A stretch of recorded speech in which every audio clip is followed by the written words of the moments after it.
to A Conversation with Paul Gilbert. I'm your host, Eric Miller.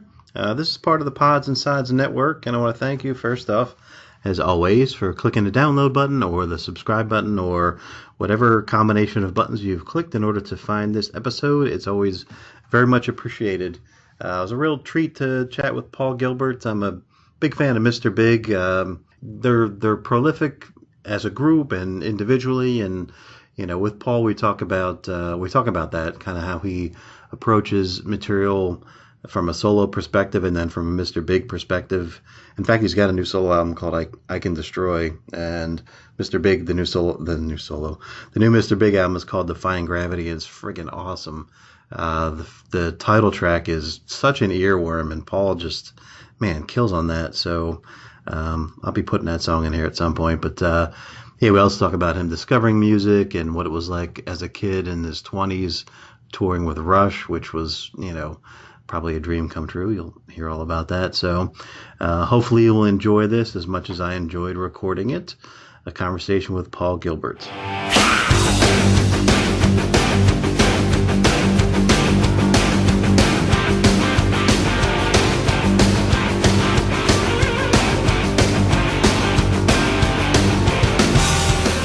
It gives me great pleasure to welcome Mr. Paul Gilbert. Welcome, Paul. Thank you. It gives me great pleasure to be here with you. Rock and roll. That might be the best response to that I've gotten yet. I pride myself on my best responses. Nice. I want to talk about, obviously you have a lengthy and prolific career, and, the new Mr. Big album is fantastic, and I want to get into that quite a bit, and also your last solo album, which isn't that old. And what's next and all that kind of goodness. But I always kind of go back to the beginning, and, for you, probably a lot has been said about your move to California and GIT and that kind of stuff. But maybe even before that, can you talk about maybe just first discovering music, when you knew this was the thing for you? Yeah, well, my parents had a great record collection. They had most of the Beatles records and The Who, The Animals, and they also had a lot of classical music, which I actually didn't really like as a kid. But I was just a Beatles fan, like many people were. And initially, I really wanted to sing. I was also, I heard 70s pop on the radio, so I was an Elton John fan, and I liked I liked the music that was aimed at kids, since I was a kid. So I listened to the Jackson 5 and the Osmond Brothers. Right. And watch the Partridge Family on TV. So I was really into music, and my ear at the time, my musical ear, I couldn't really discern what was going on besides the singing. And if you listen to the way most Beatles music is mixed, the vocals are really loud. You might hear some tambourine pretty loud, but the guitar is not the featured instrument at all. So that wasn't really my first thing I wanted to do. I wanted to be a singer, right. And when I was about 5, I think I was, pestering my parents to get me a tape recorder so I could listen to my voice, and they finally got me one, and I sang into it and listened back, and that was a rough moment. It was like, oh man, that's what I sound like. This is terrible. So I was really disappointed in it, and I think that might have led me. I think some guitar players, play because they don't want to sing, or and I wanted to sing, but I just didn't like the way it sounded, so I decided to try to play guitar. Now I'm imagining a 5-year-old you hitting play and wanting to hear Michael Jackson's voice and hearing your voice. Yeah, it was just a huge scowl. That's great. And not that I could play guitar any better, because I couldn't. I had no idea how to play one, and at the time I don't know if I even had one. But it seemed like I had big hands, even though I was a little kid. And finally, when I took some lessons when I was 6, but it was all sight reading, so I gave up almost immediately. Right. And then when I was 9, I started playing guitar by ear, and I didn't have a teacher, so I had no idea what how to play the instrument technically. I didn't even know how to tune it, but I could feel that I was improving, right. And I somehow felt that every time I picked it up, I had a little more control over it, and and that felt good. To be able to just that, it felt like I was on a road that didn't have any traffic, and that's a metaphor I use often. Was that I could just always feel that I was moving forward, and even though I was starting from zero, I could feel I was going somewhere with it. Right. How about the obviously you connected with Mr. Varney, and you've talked about the Randy Rhoads story, which is awesome. Or your desire to replace Randy Rhoads. I want to ask about moving to California to go to GIT, because you're like, did you graduate high school and then just take that as a leap of faith? Like, this is where I'm going. Well, the alternative would be to go to a normal college, which is what my mom started to plan. Right. Because I got good grades in high school. I'd done well, but it wasn't because I loved the subjects. It was just because I wanted to stay out of trouble. And it was a public school, so it was relatively easy to do well in the courses. And so my mom, started driving me to colleges and universities, and I'd be walking through the chem lab, and just thinking, wait, I sort of was the obedient son this far, right. But I'm a musician. I can't be, I can't be. I really felt it was wasting time for me. I was happy that other people do chemistry, but that wasn't my life's passion, and I knew that music was. So, I remember as soon as I had that trip with my mom through the chemistry lab, I went home and I remembered seeing an ad for GIT in a guitar magazine, and it was a school. So I thought, oh, maybe my mom will let me go because it's a school. Right. And I think that's what she wanted. She just wanted me to keep going to school. And I thought, it's in California. Maybe I could, I've heard rumors that that's a good place to, to get a record deal. Mike Varney was in California, and I was already in touch with him. Right. I knew he wanted to put a record together. I had no idea that California was so big, and that, Mike Varney lived about 8-hour drive from LA. But anyway, it just seemed like a better idea than the chemistry lab. So that, and fortunately, my parents said it was okay, and they supported me for the first year. And after that, I was making enough from giving lessons, and I actually became a teacher at the school. So I could pay rent and stay out there. Awesome. Can you talk about sort of the first impression of connecting with the Mr. Big guys? I've heard the story about how Billy kind of assembled the band a little bit over time, but you were going to school, you had seen Billy on stage and all these things. So, when you get that call and you actually connect with these guys, you're in a room, you plug and you play, what were your first impressions? Well, Billy and I we had jammed together already. I used to open up for Tallis, Billy's old band, back when I was playing in a cover band in Pennsylvania. And then by the time I got out to LA, we would just run into each other all the time. I'd played, I'd entered a guitar contest, and Billy was one of the judges. I think he was probably responsible for me winning. Oh, nice. Besides, hopefully I played okay. And then he used to come do seminars at GIT, and by that time I was teaching. So he would stop into my room. I'd be doing a class or something. He'd stop in, and we'd put the class on hold and just jam for the students, and that was fun. And also I'd been in Racer X for a couple of years, and we were the biggest unsigned band in LA, and so we used to pack the biggest clubs there, and Billy and all the David Lee Roth guys would come down and see us, and so we already had a lot of times we'd played together.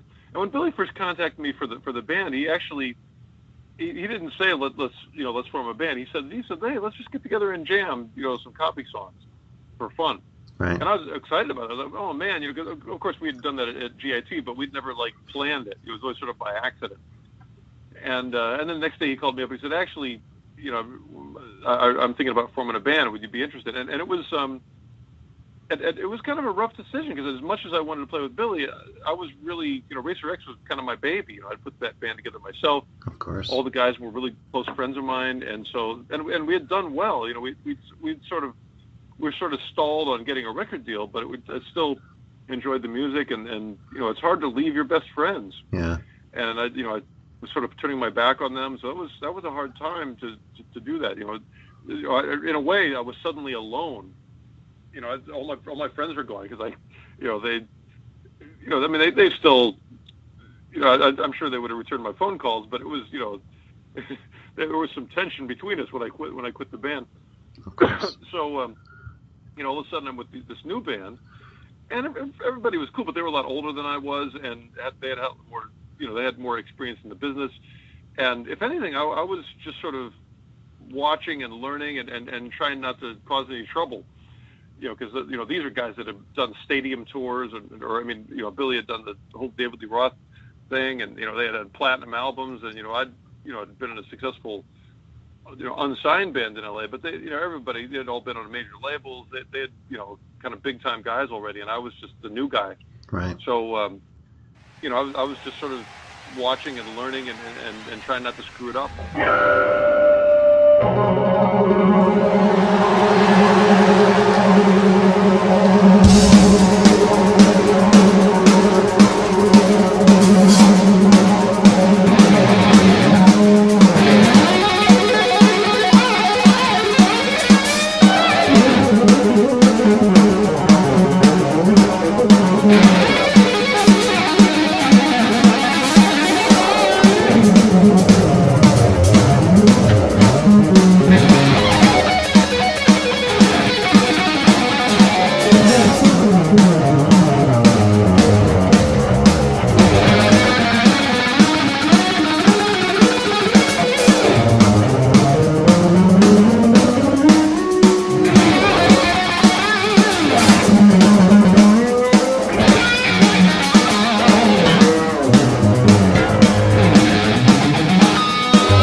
Tonight, sing it! Whoa! Won't you touch me deep inside? Whoa! Something's stop my mind. Whoa! When I feel it coming, ain't no sense in running. I take you to that rush. Every time you touch, I never get enough. I'ma take you to that rush.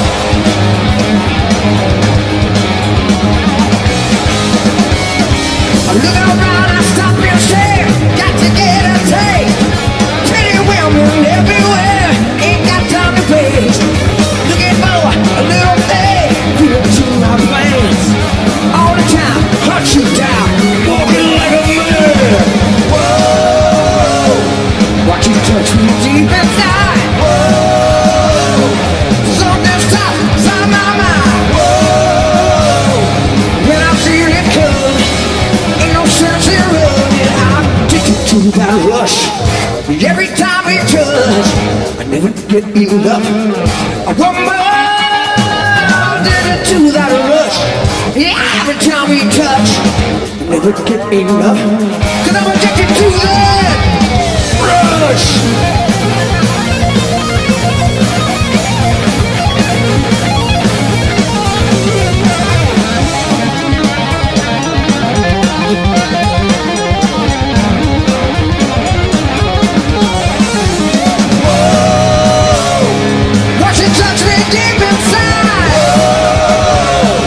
Something my mind.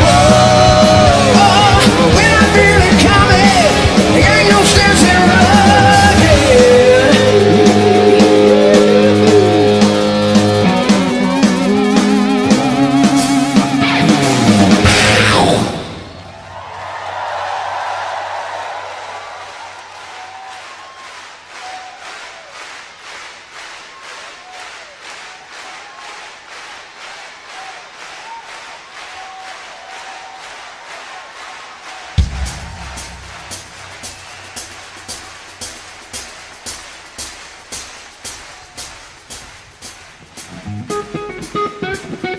Oh,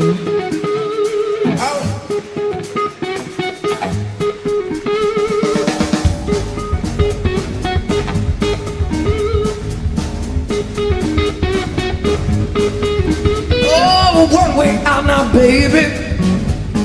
One way out the door. Oh, one way out now, baby. One way out the door. 'Cause the man down there might be your man, I just don't know. 'Cause the man down there might be your man, I don't know. 'Cause the man down there might just happen to be your man. Might just happen to be your awesome man from Tokyo, who just happened to be addicted to that rush. Are you addicted to that rush? I said, are you addicted to that rush? What? Are you addicted to that rush? Are we all addicted to that rush? Hear me pray. Once I'm gonna love it, have it I could break. When I go without it, my body starts to ache. Into that rush, every time we touch, you're addicted to that.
About one of your early tours with Mr. Big, because it had to be with your heroes, right? Rush was one of your first tours, if I'm not mistaken. And oh yeah, that was great.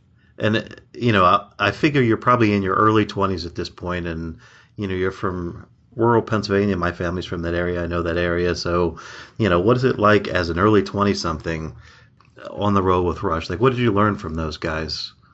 Oh, it was fantastic. It you know, suddenly we're playing these big venues, and you know, again, I was just trying not to cause trouble. Right. You know, I mean, the first day, I must admit, I completely lost my cool, and just like I saw Geddy Lee eating lunch and catering. You know, he's hanging out with the crew guys, just being totally normal, and I just completely lost my cool and ran up to him, Geddy, you know, and I was like, after that, I was like, oh, sorry, dude, sorry, man, have your lunch, you know, and I, you know, gained my composure. But you know, after that initial sort of just, you know, losing it as a fanboy, you know, I didn't really want to, you know, overstay my welcome. You know, I didn't like, you know, knock on their backstage door all the time. You know, hey guys, what's going on? You know, right. So right. I just, you know, tried to sort of hang back, be cool, be professional, and what I started to realize is that I was, you know, 22, and they were a lot more seasoned than I was, and they were into different things. You know, I remember, you know, they were super nice. They would come talk to us sometimes, and I started to realize, you know, I don't know what to talk to them about, because I'm, you know, I'm still like want to talk about amps and pedals, and they want to talk about golf and wine tasting and you know, these more sophisticated things. and I just wasn't sophisticated, so I didn't really know what to do other than just try to play well and do the gig and enjoy it. And really, the amazing thing was not only did we get to play before them, but they used to invite us up on stage and play the encore. We used to go up on a song, one of their tunes called "In the Mood," and jam with them every night. And so that was really, it was really a dream come true. But at the same time, I didn't really feel like I had the right to just step right up and be their peer. They had accomplished so much more. They were, they had more time in the business. Right. And I didn't really know what to do with that, other than just try to play well and be cool and see what happened. Yeah, there's even clips of Alex using the drill during those performances. Was that your doing? Yeah, they were the coolest guys. And if anything, I just felt like, what am I doing here? Right. I just felt like I sort of had to earn my keep. I had to earn my place, on the stage with them. Nice. I want to ask about your most recent solo album, which is your 17th. It's I Can Destroy. Just in general, when you're doing your solo work, does it afford you the luxury to be more experimental than sort of in the, I don't want to say constraints because that is a negative tone, but in the structure of Mr. Big? I could probably, I think lyrically I can be a little more specific to my own sense of humor or my own sort of way of looking at the world, because I'm the lead singer. Right. And I think every lead singer, wants to be comfortable with the words they're singing. And I don't know if Eric would want to sing a song like "Everybody Use Your Goddamn Turn Signal." Why not? Yeah, I don't know. I know Eric, and he's just I just can't imagine him going like, "Yeah, right on." I think I'm a little more willing to bring my odd sense of humor into a tune. And so that's kind of a specific instance. But other than that, musically, I think a lot of stuff could be interchangeable.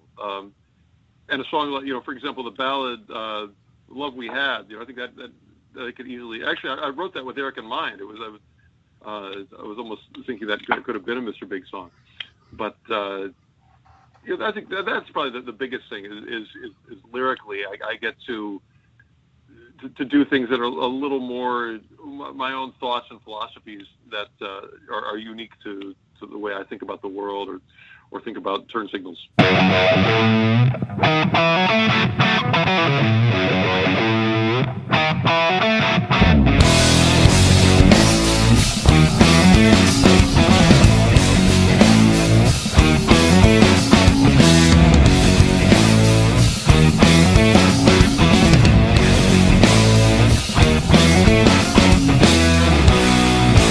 Everybody use your eyes, look at this beautiful day. Everybody use your ears, listen to me when I say now. Everybody use your goddamn turn signal.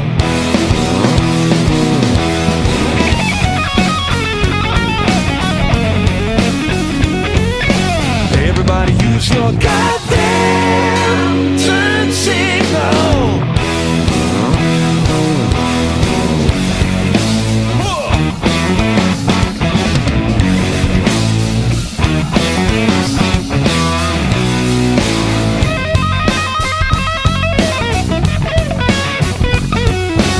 Everybody use your mind, try to find out what's real.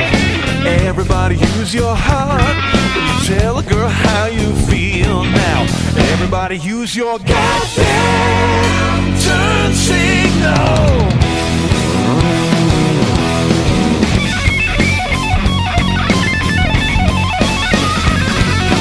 Everybody use your goddamn turn signal.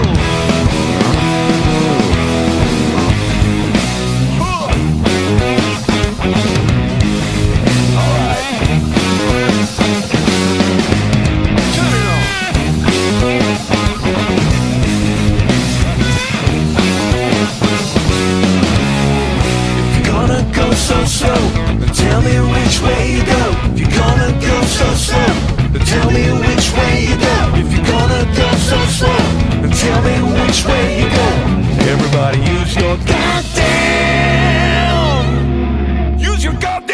signal.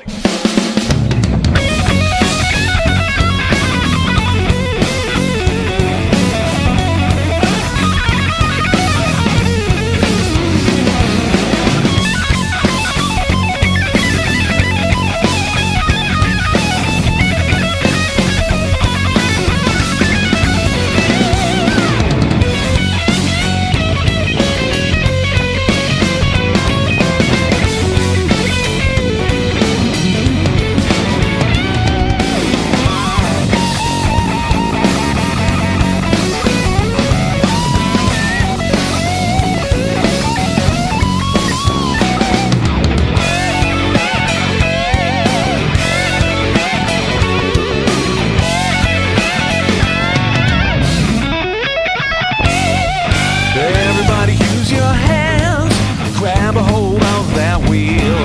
Everybody press on the gas till your back tires peel now. Everybody use your goddamn, goddamn, goddamn.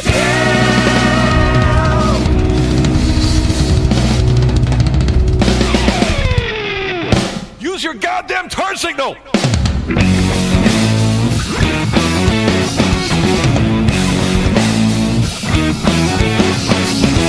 Everybody use your hands. Everybody use your eyes. Everybody use your heart. Everybody use your mind. Everybody use your goddamn turn signal.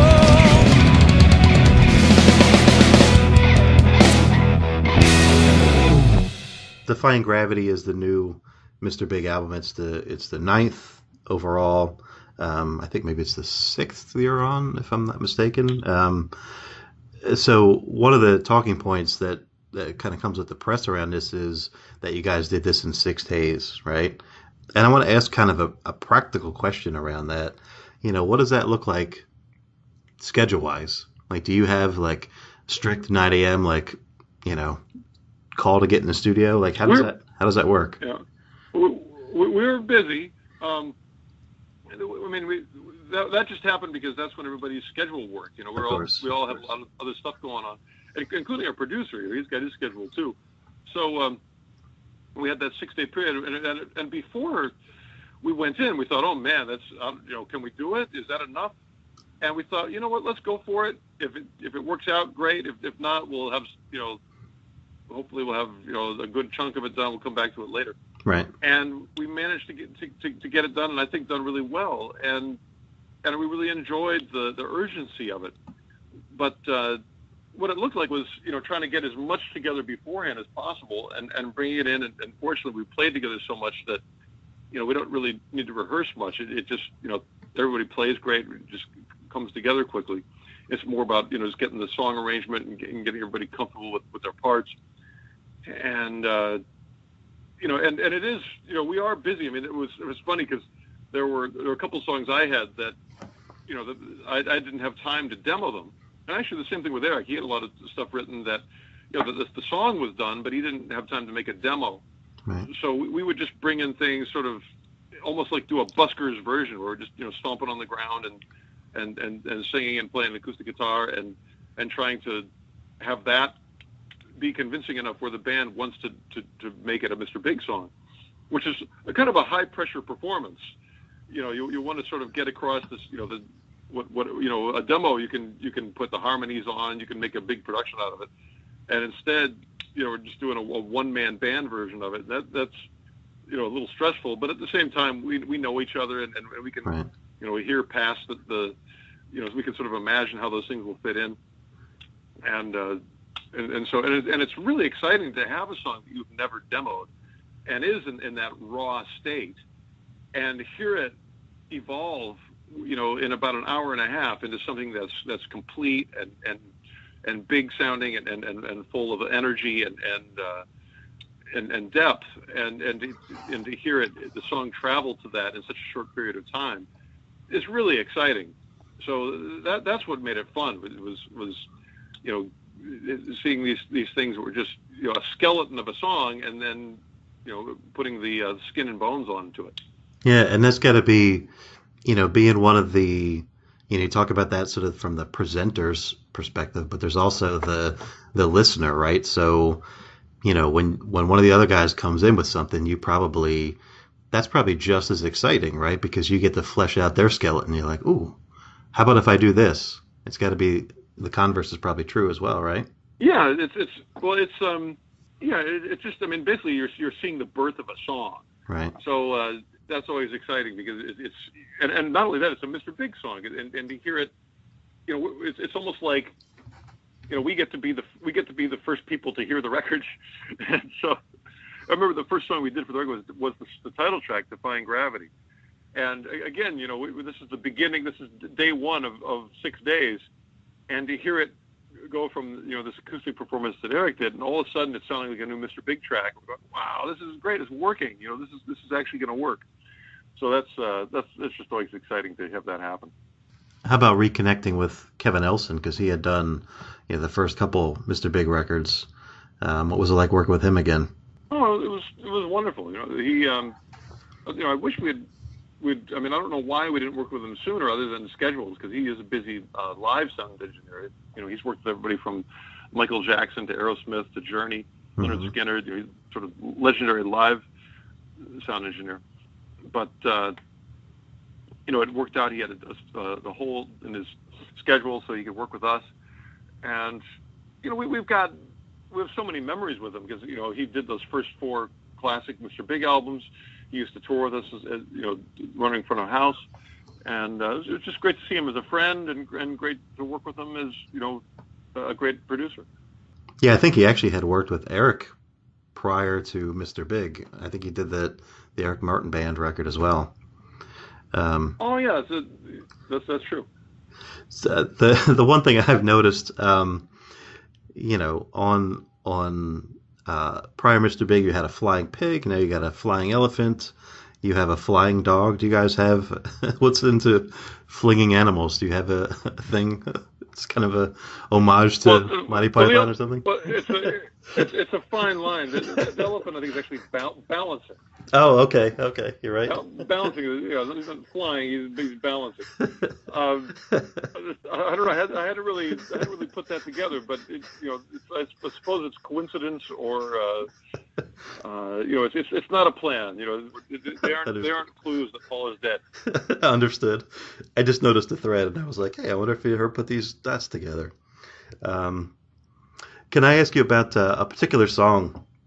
Can you talk about writing the song "Mean to Me"? Yeah, that one. The seed of it was a musical idea, which was actually came from listening to a Christina Aguilera song, where the drum programming on her tune reminded me of heavy metal. It reminded me of Scott Travis, the drummer of Racer X, and more recently of Judas Priest.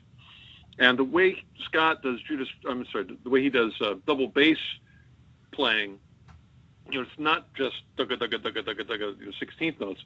He does a lot of really intricate and interesting patterns with when he plays drums. And when I heard that Christina Aguilera song, I thought, man, it sounds like Scott Travis playing, but it's it's right. Programmed on a drum machine. Right. And it was, of course, that was interesting to me, because it's Christina Aguilera is not a heavy metal artist. It's not Judas Priest. It's as poppy as it gets. Of course. And but I love pop music, and so I dug it.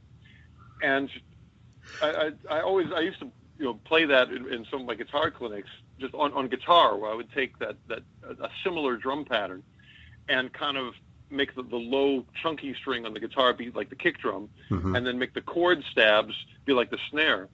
And I thought, you know what, I should write a song with that, because it's kind of a cool thing. It always gets a good reaction, and I'll change the notes to my own thing, and but take that kind of theme of playing a drum part on guitar and make that into a riff, and that's what it, that was a musical seed of it. And then the vocals were just something that I came up with before breakfast.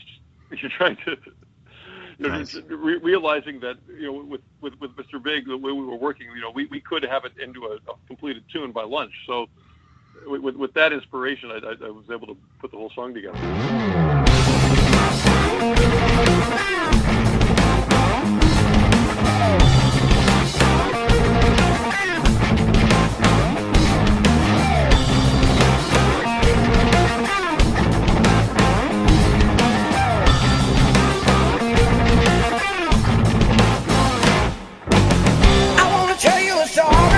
About a girl from NYU, and she thought it was funny to break everybody's heart in two.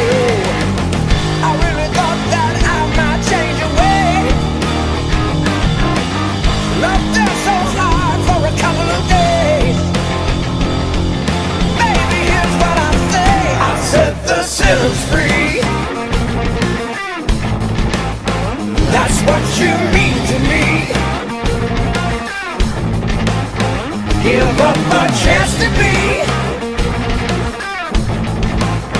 That's what you mean to me,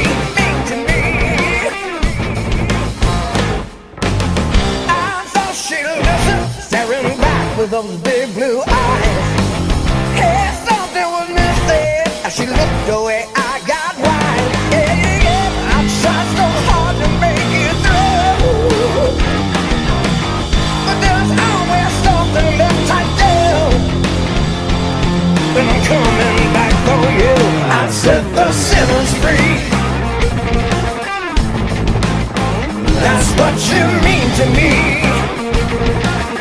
Alright, give up a chance to be. That's what you mean to me,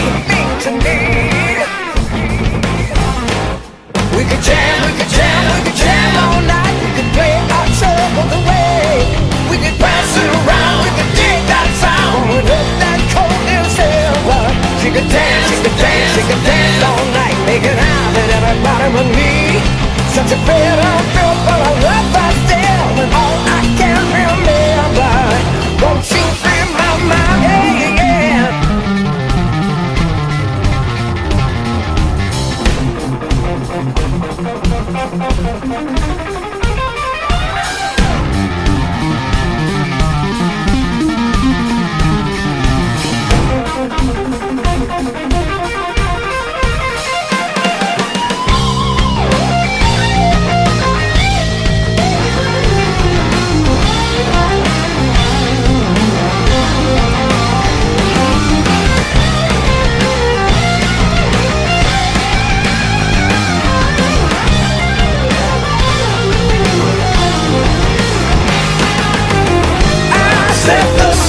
Free. That's what you mean to me. Give up a chance to be. That's what you mean to me, Yeah.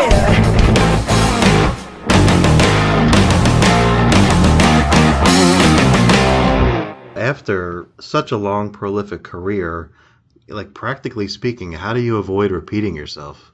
Like, do you catch yourself playing something and then remembering like a couple days later, like, oh, I did that over here? Do you have any mechanism to keep an eye on that? I think I'm always learning new stuff. And a lot of times before I do a record, I'll just research music that I like, that is new to me somehow. Whether it's learning a classical piece or learning some old Ray Charles songs or just something to kind of get the juices flowing. Learning some new chords that I wasn't familiar with, or new chord progressions. So I'll look to not necessarily new music, but music that's new to me. It might be something from the 50s or something that's 300 years old. But I'll find some new music to listen to get the juices flowing a little bit. And often just a lyric can lead you in a direction. I mean, a lot of the songs that I wrote for this album started as titles. I had the title 1992 before I had any music. Right. And in fact, with the exception of "Mean to Me," I think every song I wrote, or maybe "Open Your Eyes," I might have started with a riff. but the other ones, like Be Kind, that was a title before it was a song. 1992. Nothing Bad About Feeling Good. That was lyric ideas first.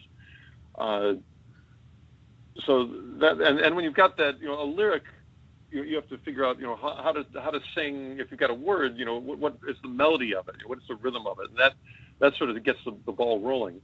And then in a way, the song writes itself. You just see what keeps you excited about it. As you take the song to different places, you sort of just sit back and you're a listener. Do I like when it does this? If I do, I'll keep going. If I don't, go somewhere else with it and let the song write itself.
Just a dreamer.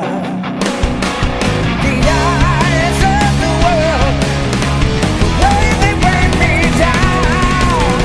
Time has come when I'll be gone, beyond the great unknown. I'll be flying free, defying gravity. Cut the strings and say a prayer, and take off on my own. Flying free,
thanks again for listening. You can find more of Paul on his websites, which is paulgilbert.com and also mrbigsite.com.